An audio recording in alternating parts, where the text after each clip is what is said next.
दोस्तों, ये किसी ने भी नहीं सोचा था कि जिंदगी में ऐसा दिन भी देखने को मिलेंगे कि लाशों के अंबार लग जाएंगे। इस वायरस त्रासदी ने रोजी रोटी से लेकर इंसान के जीवन तक पर संकट खड़ा कर दिया। आलम ये है कि जीवन के लिए बेहद ज़रूरी ऑक्सीजन के लिए भी मारामारी मच गई है। दहशत का पर्याय बन चुका कोरोना अब तक हजारों लोगों का जीवन ले चुका है। इधर ऑक्सीजन सिलेंडर की भी भारी कमी हो गई। ट्रेन और प्लेन में ऑक्सीजन टैंकर्स को लाद कर आनन फानन में ज़रूरी जगह भेजे जा रहे हैं। आप सोच रहे होंगे कि जब ऑक्सीजन वातावरण में भारी मात्रा में है तो ऑक्सीजन सिलेंडर की कमी क्यों? चलिए आपकी इस जिज्ञासा को हम शांत किए देते हैं। आपको ऑक्सीजन का पूरा फंडा समझाते हैं। सबसे पहले तो ये जानिए कि ऑक्सीजन का निर्माण कैसे होता है। दोस्तों, oxygen gas cryogenic distillation process के जरिए से बनती है। इस प्रोसेस में हवा को फिल्टर किया जाता है ताकि धूल मिट्टी को हटाया जा सके। इसके बाद कई तरह की प्रोसेस से गुजारने के बाद हवा को कंप्रेस किया जाता है।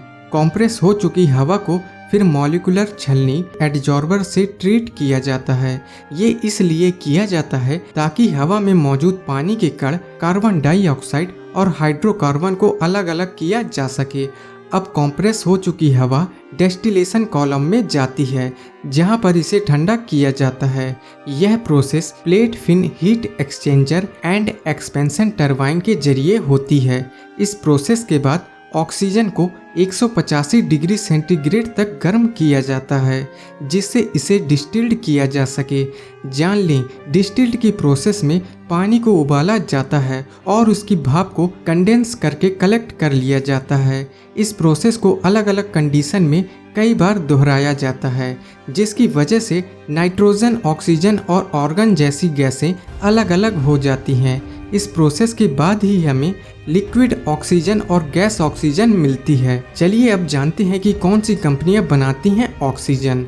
दोस्तों, भारत में एक या दो कंपनियां ही ऑक्सीजन नहीं बनाती, बल्कि बहुत सारी कंपनियां हैं जो ऑक्सीजन गैस का निर्माण करती हैं, जिसका इस्तेमाल सिर्फ हॉस्पिटल में ही नहीं बल्कि कई तरह के व्यवसायों जैसे स्टील, पेट्रोलियम आदि में भी होता है। अब आपको ऑक्सीजन बनाने वाली कुछ कंपनियों के नाम हम बताते हैं। Ellenbarrie industrial gases limited, national oxygen limited, Bhagwati oxygen limited, Gagan gases limited, Linde India limited, Refex industries limited, Inox air products limited.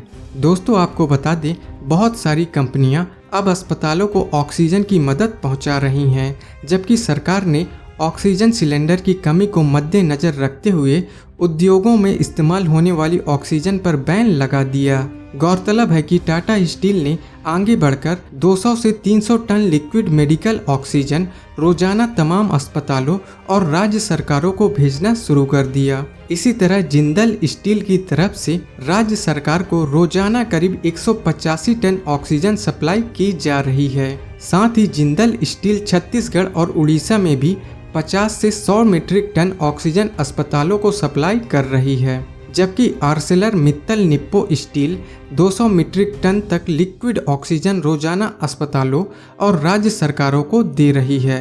Oxygen की कमी के इन हालातों में आपको जानकर राहत होगी कि सेल ने अपने बोकारो, भिलाई, राउरकेला, दुर्गापुर, बरनपुर जैसे स्टील प्लांट से करीब 33,300 टन तक लिक्विड ऑक्सीजन सप्लाई की है। इधर मदद को आगे बढ़े रिलायंस ने भी गुजरात और महाराष्ट्र सरकार को ऑक्सीजन की सप्लाई की है।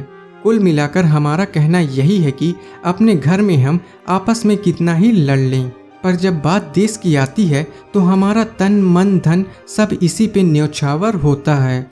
दोस्तों, इस जानलेवा वायरस से घबराएं नहीं, बल्कि सावधानी बरतें, हौसले से काम लें, बार बार हाथ धोएं, मास्क पहनें, सैनिटाइज करें, किसी भी तरह की जमाखोरी से बचें, अफरा तफरी ना मचाकर धैर्य से काम लें। इससे पहले भी तो हमने बड़ी बड़ी परेशानियों को हराया है। हमें आज भी कमज़ोर नहीं पड़ना है। हमने अफवाहों को हवा नहीं देनी है। ये देश हमारा है, इसे हम ही संभालेंगे। अपने घर की हिफाजत के लिए हमें किसी गैर की ज़रूरत नहीं। आइए एक दूसरे की मदद को हम हाथ बढ़ाएं, एक दूसरे के लिए ही तमाम शंकाओं का समाधान बन जाएं। जय हिंद।